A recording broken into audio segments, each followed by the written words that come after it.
Le mariage dans la nouvelle alliance a pour but le salut de celui que nous avons épousé. C'est une mission que Dieu te donne en tant que femme, en tant qu'homme, de veiller au salut de cet homme ou de cette femme. Et quand il nous ajoute, nous devenons plus que 2, nous devenons 3 ou 4 ou 5, en fonction des enfants que Dieu nous donne. Notre mission devient de nous rassurer que toutes ces personnes restent dans la maison du Seigneur. Alléluia. Bonjour, bonjour bien-aimés dans le Seigneur et Bonjour. bon dimanche chez vous. Nous sommes très contents d'être parmi vous ce matin. C'est un privilège, alléluia. Amen. Nous sommes revenus ce matin pour parler de la famille, alléluia. Comme nous avons parlé la dernière fois sur quelle est l'Église, quel est le but de l'Église. L'Église c'est toi, l'Église c'est moi, alléluia. Amen. Nous avons parlé de comment bâtir sa famille sous la parole de Dieu. Nous avons élaboré de comment établir la parole de Dieu dans ta famille. Yes. Alléluia. Amen. Et aujourd'hui, nous allons continuer avec le même sujet, mais nous allons aller plus en profondeur dans le secteur du mariage, dans le couple. Alléluia. L'impact de la parole de Dieu. Comment établir la parole de Dieu dans nos vies. Alléluia. Amen. Soyez bénis. Alléluia. Amen. Wow. Wow. Comme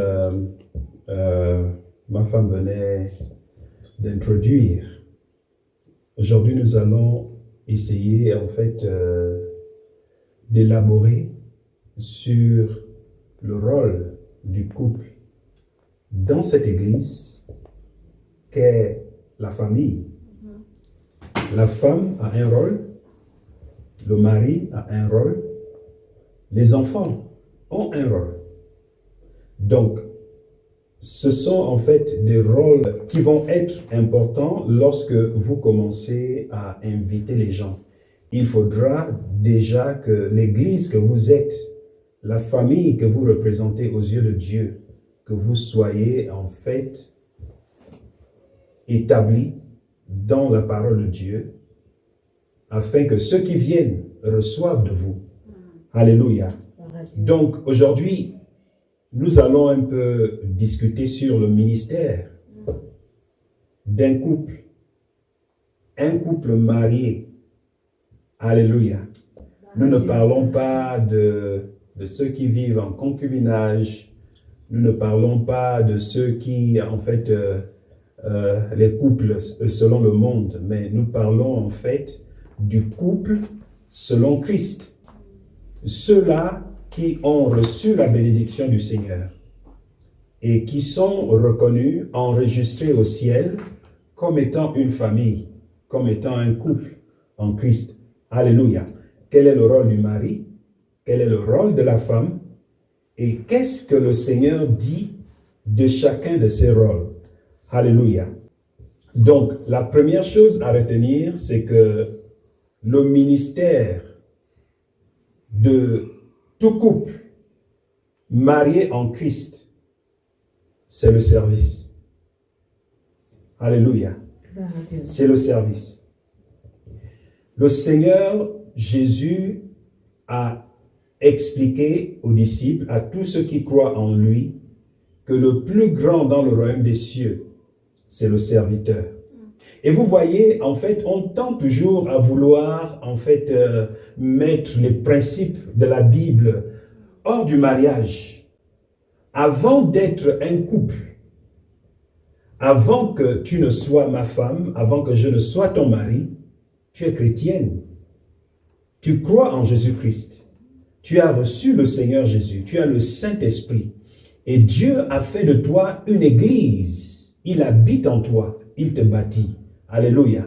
Donc, ce sont les principes que nous recevons de Dieu, que nous devons appliquer dans le couple, que nous devons appliquer dans le mariage, que nous devons appliquer dans la famille, afin que la famille reçoive la parole du Seigneur. Alléluia. Très important. D'où initialement, il faut savoir choisir son conjoint Oui. ou sa conjointe. Alléluia. Parce Amen. que dans le service, avant de servir, tu dois te rassurer que cette personne est prête à servir. Cette personne aime Dieu, Yes. il a un plan pour le Seigneur, Yes. il a cette passion de servir Dieu. Yes. Parce que si tu tombes sur la mauvaise personne, comment vas-tu servir le Seigneur? Ce sera un problème. Déjà, initialement, dans le choix, il faut te rassurer que ton homme que tu veux, que ta femme que tu veux dans l'avenir va t'aider à servir le Seigneur. Effectivement. Effectivement. Et j'ai écouté le message d'un homme de Dieu, le révérend Christ Oyakilome. Il leur dit que ne cherchez pas une femme qui a les longs cheveux, qui s'habille bien, qui parle bien, ou bien un homme qui parle bien. Non. Focalisez-vous à trouver une personne qui va vous aider à servir Dieu ensemble, Amen. avec qui vous allez faire route jusqu'au salut final. Jusqu'à ce que Jésus revienne. Alléluia. Amen. Donc, Wow. le choix est très important parce que si tu ne fais pas le bon choix, tu ne sauras servir le Seigneur. Ce sera difficile. Donc, au lieu de continuer parce que tu étais chrétien ou chrétienne avant le mariage, maintenant que tu es chrétien et tu as fait le mauvais choix, tu ne sais plus servir Dieu. Au lieu de servir Dieu, tu es devenu, je ne sais pas, c'est Un lui qui- intercesseur, Oui. une intercesseuse, pour que Dieu te délivre de ce fardeau si lourd parce que tu es entré, tu ne peux plus sortir. Ou alors, c'est l'autre camp qui t'a gagné, le camp de l'ennemi qui t'a gagné. Au lieu que tu gagnes la personne à Christ, la personne te gagne dans La le personne monde. te gagne dans le monde. Waouh. C'est difficile. Alléluia. D'où le choix est très important, mes frères et sœurs. Amen. Faisons le bon choix. Amen. Amen. En fait, le service est au centre du ministère de Christ. Le service est au centre de l'Église de Jésus-Christ. Alléluia. Amen. C'est pourquoi, en fait, j'aimerais que nous puissions débuter notre discussion sur le livre d'Éphésiens au chapitre 5. Parce qu'il est toujours important, en fait, d'introduire la fondation sur ce que Dieu veut dire. Alléluia. Amen. Donc, Dieu nous appelle au service. Lorsque nous nous marions, l'appel du Seigneur, c'est le service. Dieu t'appelle à servir ta femme. Et Dieu t'appelle à servir ton mari. Vous devenez serviteurs l'un pour l'autre. Voici en fait le rôle de la femme et du mari dans le Nouveau Testament. Alléluia. C'est pourquoi Éphésiens, le chapitre 5, le verset 20, je veux lire, la Bible dit, rendez continuellement grâce pour toutes choses à Dieu le Père, au nom de notre Seigneur Jésus-Christ, vous soumettant les uns aux autres dans la crainte de Christ. C'est clair. Amen. Alléluia. Amen. Il y en a en fait qui ne vont pas lire tout le chapitre, ou encore ceux qui ont peut-être écouté ce verset et qui en fait se disent que Dieu s'adresse en fait à l'assemblée, à la congrégation dans l'église. Mais lorsque vous lisez tout le chapitre, en fait là Dieu s'adresse au couple. Il s'adresse aux familles. Ça veut dire le mari et la femme, parce que c'est eux qui dirigent la famille. Alléluia. Il leur dit, vous soumettant les uns aux autres dans la crainte. Dans la crainte. Alléluia. Amen. C'est un mot trop fort parce que, en fait, en écoutant ce mot, ça cloche dans ta tête. Ça cloche que comment mon mari va-t-il se soumettre à moi? Alléluia. Oui. Bon, c'est vraiment un point un peu délicat. J'aimerais que tu puisses Expliquez là-dessus. élaborer dessus. Alléluia. Il dit, vous soumettant les uns aux autres dans la crainte de Christ. Se soumettre. 1 plus 1 égale 2. Alléluia. Amen. La Bible dit que nous devons nous soumettre les uns aux autres. Voici l'instruction de Christ. Et vous voyez, Dieu ne se contredit pas parce que dans notre dictionnaire, nous avons la définition du mot soumettre. Donc c'est un peu comme les Juifs qui réagissent et qui disent, comment cet homme peut-il nous dire de manger son corps ou de boire son sang? Vous voyez? Donc ils prennent la définition du terme manger et boire son corps comme étant un sacrilège. Est-ce que vous comprenez? Mais Jésus est en train de leur enseigner quelque chose de vital, quelque chose sans laquelle ils n'auront de vie dans leur corps. Il dit, je vous le dis en vérité, si vous ne mangez de ma chair et si vous ne buvez de mon sang, vous n'aurez pas la vie en vous. Alléluia. De même ici, le terme soumettre, il veut tout simplement dire devenir serviteur l'un pour l'autre.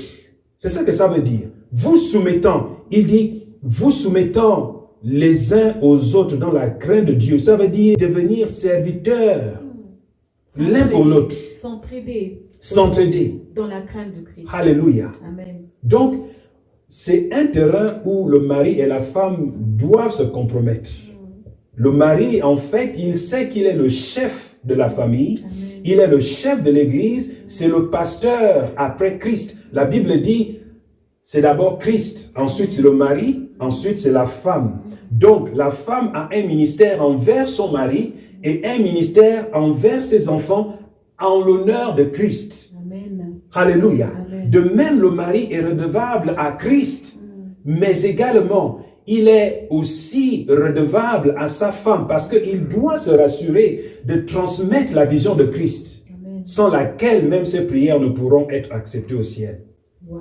Alléluia. Quel monde merveilleux serait-il si on arrivait à appliquer ces paroles de l'Écriture. C'est la parole de Dieu. Donc, se soumettre, autrement dit, c'est s'entraider, se soutenir, se comprendre. Amen. Selon Christ, Amen. Selon la parole de Dieu. Yes. Si on pouvait tous appliquer cette parole de l'Écriture, selon Christ, dans la crainte de Dieu, Amen. Sachant que je sers mon mari, j'essaie de comprendre mon mari, je soutiens mon mari selon la parole de Dieu, pas selon l'intelligence de ce monde, Amen. Pas selon les conseils de maman ou le conseil de papa seulement. Oui, c'est beau tout ça, mais la parole de Dieu doit prôner. Amen. La parole de Dieu doit prendre le dessus. Elle est souveraine.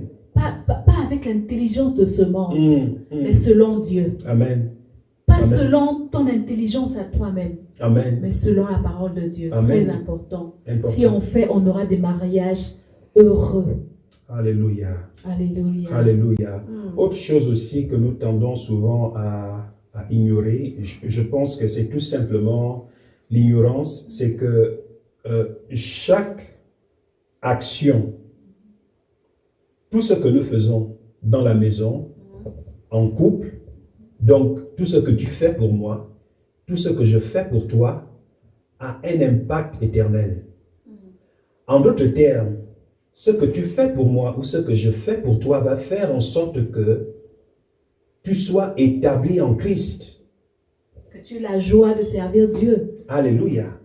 Que tu aies non seulement la joie de servir Dieu, mais également, ça a un impact sur les enfants parce que les enfants vont recevoir cela comme étant un témoignage qui va les établir à reconnaître le Dieu de leur père, le Dieu de leur mère. Amen. Alléluia. Amen. Donc, en fait, tout ce que nous faisons en couple, tout ce que nous faisons dans la famille est un service. C'est un service. Qu'on se rend. C'est comme un cercle. Alléluia. Amen. Le mari le fait vers le Christ. Le mari le fait vers la femme. La femme le rend au mari. La femme le rend aux enfants encore. Donc on se rassure que selon Christ, chacun est en train de faire son service, de rendre son service. Et tout ça revient à Dieu. Amen. Tout revient à Dieu. Alléluia. Amen. Amen. Amen. Essayons un peu d'aller au verset 22 du même livre, Éphésiens 5, verset 22. C'est comme si nous allons passer un peu de temps sur ce livre. La Bible dit au verset 22, femmes, alléluia. Amen. Souvenez-vous, le premier, en fait, le verset 20 et le verset 21, c'était juste pour définir le terme soumission. Alléluia. Maintenant que nous avons la connaissance, la révélation la compréhension du terme soumission ici, parce que c'est un problème dans le monde. Les hommes ont un problème avec cela. Parce que c'est un terme trop fort. La femme doit se soumettre à moi. Ça voudrait dire elle est en dessous de moi. Elle est esclave. Alléluia. C'est un problème. Mais dans le cœur de Christ, ça a une autre définition, une autre portée. Ça veut tout simplement dire servir l'autre. C'est pourquoi il dit que le plus grand dans le royaume des cieux, c'est celui qui sert. C'est celui qui sert. Celui-là qui se soumet aux autres. Donc, tu te soumets pour laver les pieds des autres. Le meilleur mari, c'est celui qui se donne, qui lave les pieds de sa femme. Il se sacrifie pour la femme, pour les enfants. En fait, il est grand. C'est ce qui fait la grandeur d'un mari, la grandeur d'un homme marié. C'est parce qu'il sait se soumettre. En d'autres termes, il sait servir, se donner. Alléluia. Merci Seigneur. Merci Seigneur. Donc, ici, le verset 22 dit, femmes, soyez soumises. En d'autres termes, soyez servantes. Servez vos maris. Servez vos maris. C'est simple. Si tu sers ton mari, tu es soumise. Amen.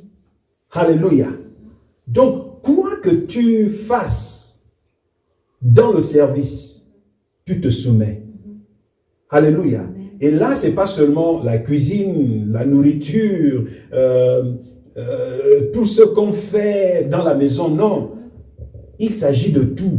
Amen. Alléluia. Amen. Donc, il dit, femmes, soyez soumises à vos maris comme vous êtes soumises au Seigneur. Vous voyez, c'est moi qui ajoute comme vous êtes soumises. Juste pour qu'on comprenne le verset.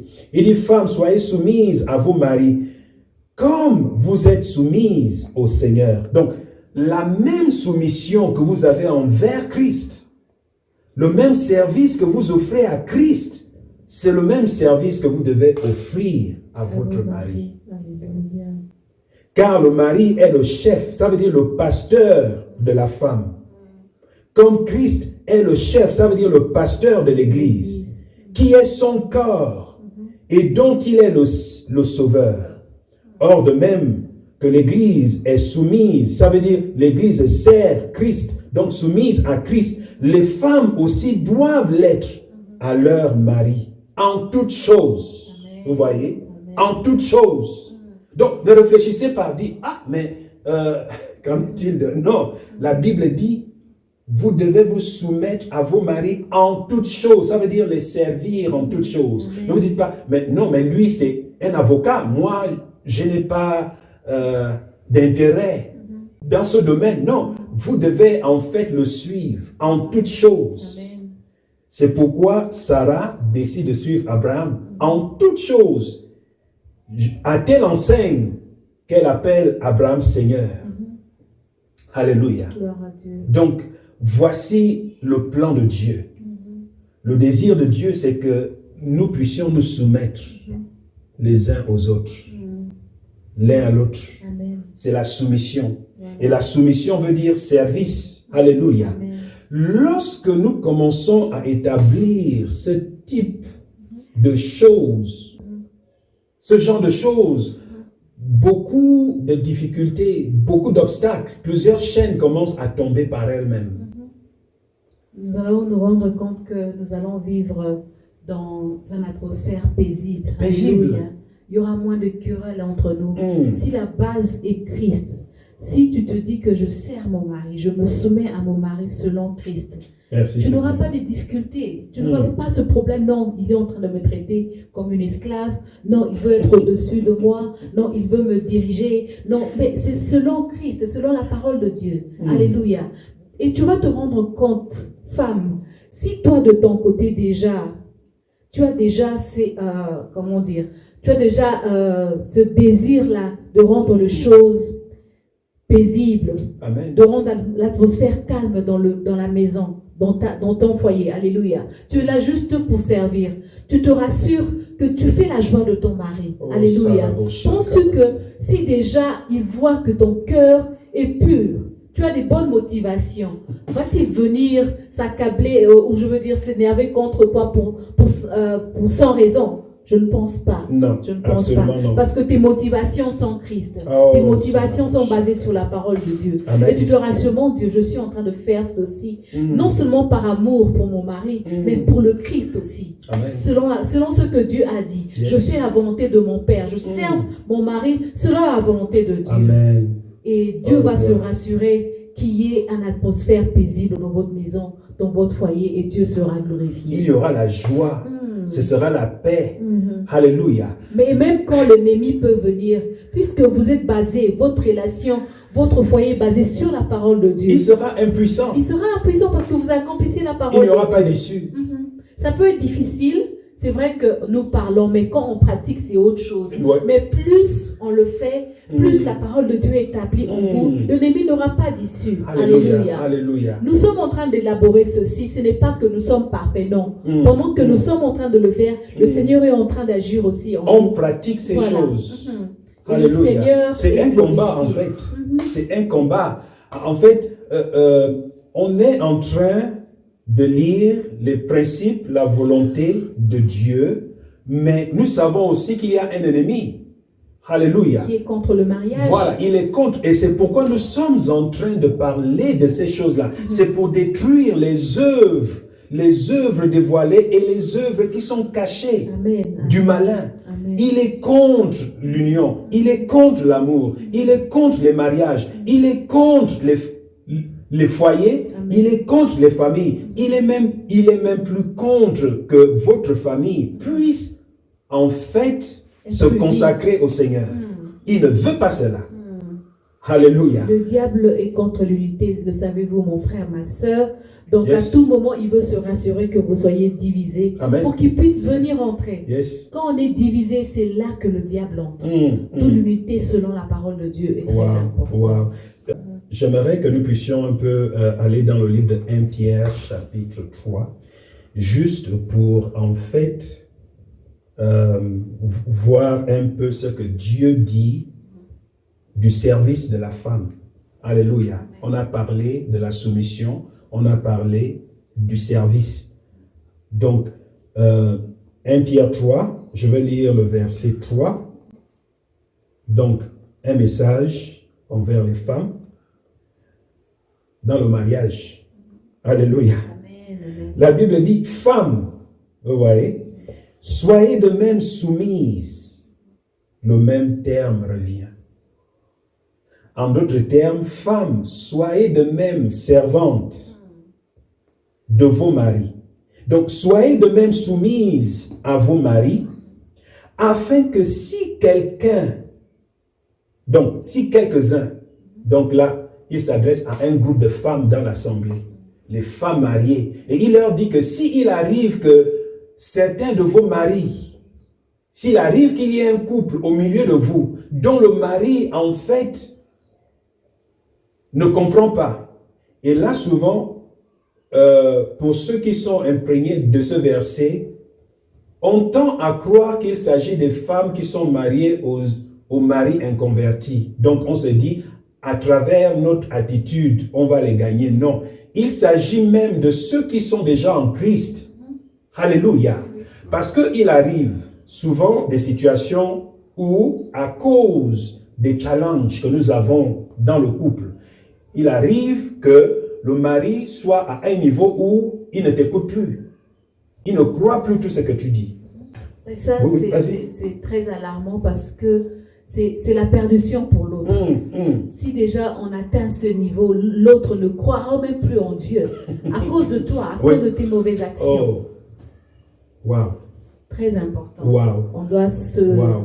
On doit vraiment veiller à ce qu'on puisse veiller à l'autre aussi, au salut de l'autre, ce que je veux dire. Amen. Amen. Et ici, donc, le verset 3, il dit, femmes, soyez de même soumises à vos maris, afin que si quelqu'un n'obéisse point à la parole, donc, à tout ce que vous dites, donc, s'il ne croit plus, C'est-à-dire qu'il croyait avant, Voilà. à cause de vos Il croyait. actions, il Voilà. a abandonné la foi. Il ne croit même plus en Dieu, il ne croit plus en toi. Alléluia. Donc, il dit, si quelqu'un, en fait, si quelques-uns n'obéissent point à la parole, ils soient gagnés sans parole par la conduite de leur femme. Vous voyez? Donc, par votre conduite. En d'autres termes, votre manière de vivre. Alléluia. Votre manière de vivre. Donc, si vous voulez qu'ils reçoivent votre service, si vous voulez qu'ils vous écoutent, c'est pas la peine de dire, je suis incomprise, il ne me comprend pas, j'essaie de parler. Non, non, non, non. Focalise-toi sur le service. Sers-le. Fais ta part. Fais ta part. Et la Bible nous dévoile le secret ici. J'aime ce passage. Au verset 2, la Bible dit, en voyant votre manière de vivre, chaste et réservée. Le verset 3. Ayez non cette parure extérieure qui consiste dans les cheveux tressés, les ornements d'or ou les habits qu'on revêt, mais la parure intérieure est cachée dans le cœur, la pureté incorruptible d'un esprit doux et paisible qui est d'un grand prix devant Dieu. Ça veut dire ici, Dieu nous exhorte, Dieu exhorte les femmes mariées à dire, c'est bien beau de se faire belle. Voilà, de se faire belle. C'est une bonne chose. N'arrêtez pas cela. Vous devez refléter la gloire de Dieu dans votre beauté externe, mais vous devez vous focaliser dans l'interne, dans l'intérieur de votre âme. Amen. Qui vous êtes. Donc votre cœur est d'un grand prix devant le Seigneur. Alléluia. Amen. Et c'est pourquoi ici, la Bible parle du fait d'être réservé. Il y a des femmes qui ne sont pas réservées, même étant en mariage. Vous êtes partout dans les réseaux sociaux. Vous avez en fait, il y a des femmes qui ont des photos, vraiment une femme mariée avec les enfants qui fait des photos bizarres. Une femme mariée, ça veut dire vous n'êtes pas réservé. Vous êtes en train de faire la promotion à tous les hommes qui peuvent vous voir sur les réseaux sociaux. Donc, le mari ne peut pas vous faire confiance. Donc, Dieu ici est en train de se focaliser sur, il vous dit, votre conduite. Il dit, afin qu'il soit gagné, afin qu'il vous écoute sans parole, par votre conduite, la conduite que vous avez. Quelle est la conduite que tu as? Comment tu te conduis? Est-ce que tu es consacré? Alléluia. Amen. Nous parlons souvent de consécration. La consécration, en fait, la sanctification, autant pour moi. La sanctification, en fait, n'est pas seulement envers le Seigneur. Le mari doit se sanctifier envers sa femme. La femme doit se sanctifier envers son mari. Et la sanctification ici veut tout simplement dire être mise à part. D'où le terme ici, réservé. Vous devez être réservé pour votre mari. Donc, tout ce qui vous concerne, vous devez être réservé pour votre mari. Donc, vous devez vous sanctifier pour lui, vous mettre à part pour lui. Question, est-ce que tu es mis à part pour ta femme? Ou bien, en fait, toutes les sœurs, les gens t'embrassent n'importe comment, les gens te touchent n'importe comment. Est-ce que vous voyez? Donc, c'est à vous, en fait, de sanctifier votre atmosphère, votre milieu, que vous soyez au travail, que vous soyez dans les réseaux sociaux, les gens doivent vous respecter. De la même manière, en tant que servante ou serviteur de Dieu, vous devez protéger l'onction. Les gens ne doivent pas vous appeler n'importe comment. Les gens doivent vous respecter. Et c'est à vous d'imposer cela. Alléluia. Wow. La femme doit être à mesure de se faire respecter des autres. Comme mon mari vient de le dire, tu dois te préserver. Tu te préserves pour ton mari. De la même façon, l'Église se préserve pour le Christ. Alléluia. Amen. Nous devons nous rassurer que nous soyons purs. Alléluia. Même par notre accoutrement. Même par les genres de conversation que nous tenons envers les autres. Yes. On doit savoir que ça, c'est une femme de valeur. Yes. On doit savoir que ça, c'est une femme qui appartient à quelqu'un. Par votre conduite, par votre façon de parler, par les choses, vos actions, même quand vous vous tenez au travail. C'est pas tout le monde qui doit... Vous n'avez même pas besoin de dire que vous êtes marié ou vous appartenez à quelqu'un. C'est l'attitude. Juste l'attitude le dit. Yes. Et la façon dont vous êtes avec les autres. Est-ce que vous êtes toujours là en train de chuchoter, de parler mal des autres? Est-ce que vous êtes toujours là derrière les hommes? Une femme mariée doit se préserver pour son mari, comme mon mari vient de le dire. Yes. Tu te préserves, tu donnes de la valeur. Quand on te regarde comme ça, en tout cas, ça c'est la femme de quelqu'un. Amen. Gloire à Dieu. Et c'est même par là qu'on va respecter ton mari. Alléluia. Amen. Si tu ne sais le faire toi-même, te faire respecter les autres ne vont pas te respecter. Ils ne le feront pas. Alléluia. Dieu. Wow. Gloire à Dieu. Wow. Oui, très important. Merci. Alléluia. Papa, nous avons été bénis, je l'espère aussi pour vous. Amen. Surtout, ne nous lassons pas de méditer ensemble la parole de Dieu. Ne nous lassons pas de nous rappeler la parole de Dieu. Amen. C'est là que nos motivations, nos actions vont suivre. Alléluia. Et Dieu sera glorifié pour faire un monde meilleur, un couple meilleur dans vos maisons. Alléluia. J'aimerais que nous puissions élever nos mains et de prier ensemble si vous nous suivez. Père Céleste, nous te remercions ce matin. À toi la gloire, à toi l'honneur. Nous prions, Père éternel, que tu visites chacune des familles représentées ici. Nous prions pour nous, la famille dans ce studio. Nous prions également pour la famille représentée, ceux qui nous suivent en ligne. Nous prions pour toutes les familles dans le monde, les familles en Christ. Seigneur, glorifie ton nom. Glorifie ton nom, Seigneur. Nous prions, Père, que leurs yeux s'ouvrent, que leur cœur se dispose. Donne-leur la force de décider, de se lever, de se mettre ensemble pour t'offrir un service chaque jour, chaque semaine, chaque mois, tout au long de cette année, les années à venir. Seigneur, nous prions pour les consacrer à toi, pour les sanctifier à toi, afin qu'ils soient une maison, une famille qui te craint. À toi la gloire, Seigneur. Nous nous opposons à toute adversité, à tout ce qui ronge leur cœur en ce moment, les difficultés, les problèmes. Seigneur, tu les connais mieux que nous. Tu connais leur maison. Tu sais ce qui les embête. Tu connais les portes qui sont fermées. Tu connais les portes mauvaises qui sont ouvertes. Tu connais, Seigneur, oh Dieu, les forteresses. Seigneur, nous brisons ces choses en ce moment. Au nom de Jésus-Christ de Nazareth. Au nom de Jésus-Christ de Nazareth. Nous les brisons et nous prions. Nous décrétons la vie dans ces maisons. Nous décrétons l'union, la compréhension, la crainte. Au nom de Jésus-Christ de Nazareth. À toi la gloire. Que les enfants soient impactés. Que les maris soient impactés. Que les femmes soient impactées. Au nom de Jésus-Christ de Nazareth. Merci Seigneur. Merci de nous bénir, les familles en Christ. Merci de nous garder fidèles à toi. Au nom de Jésus-Christ de Nazareth. Nous te remercions, Père Céleste. Au nom de Jésus. Installez maintenant l'application MyZoé pour accéder aux enseignements bibliques si inspirants. Vous pouvez maintenant grandir dans la piété de Christ chaque jour et même commencer votre cellule de prière et d'enseignement en famille. Et oui, vous pouvez maintenant transformer votre smartphone en une église virtuelle où vous et votre famille pouvez recevoir de la parole de Dieu en regardant quotidiennement des messages transformateurs. MyZoé est 100% gratuite à utiliser avec des pasteurs virtuellement disponibles à vous suivre et prier pour vous 24 heures sur 24. Une fois installé, vous êtes prêt à partir. Oui, c'est aussi simple que cela. Chaque jour je chanterai, béni soit le